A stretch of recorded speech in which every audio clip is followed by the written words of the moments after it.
லைஃப்பில் மிகப்பெரிய எதிர்பார்ப்பே மேரேஜ் தான். அதுவும் மேரேஜ் லைஃப் பார்ட்னர் பற்றின எதிர்பார்ப்பு எல்லாருக்குமே இருக்கும். அது பொண்ணாக இருந்தாலும் சரி, ஆணாக இருந்தாலும் சரி.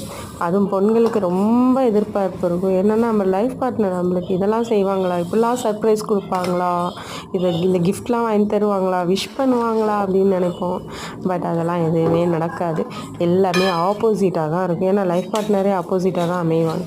நம்ம இதெல்லாம் செய்யலாங்க, இதெல்லாம் பண்ணலாங்க, இப்படி இருக்கலாங்க, இங்கே போகலாங்க அப்படின்னு நம்ம சொன்னாலும், ஐயோ இதெல்லாம் வேஸ்ட்டுமா, போமா வேணாம்மா அப்படின்றப்பே நம்ம டவுன் ஆகிடுவோம். பட் என்ன பண்ணுறது, நம்மளுக்கு கிடைச்ச லைஃப் பார்ட்னர் அவங்களுக்கு தகுந்த மாதிரி நம்ம மாற்றிக்கிட்டு நம்ம லைஃப்பை நல்லபடியாக ஜாலியாக என்ஜாய் பண்ணுவோம். அதுக்கப்புறம் கொஞ்சம் கொஞ்சமாக நம்ம குழந்தைங்களுக்காகவும் நம்மளுக்காகவும் கொஞ்சமாக அவங்கள மாற்றிக்கிட்டாலே போதும். லைஃப் ரொம்ப நல்லா இருக்கும், ஹாப்பியாகவும் இருக்கும். எந்த பிரச்சனையும்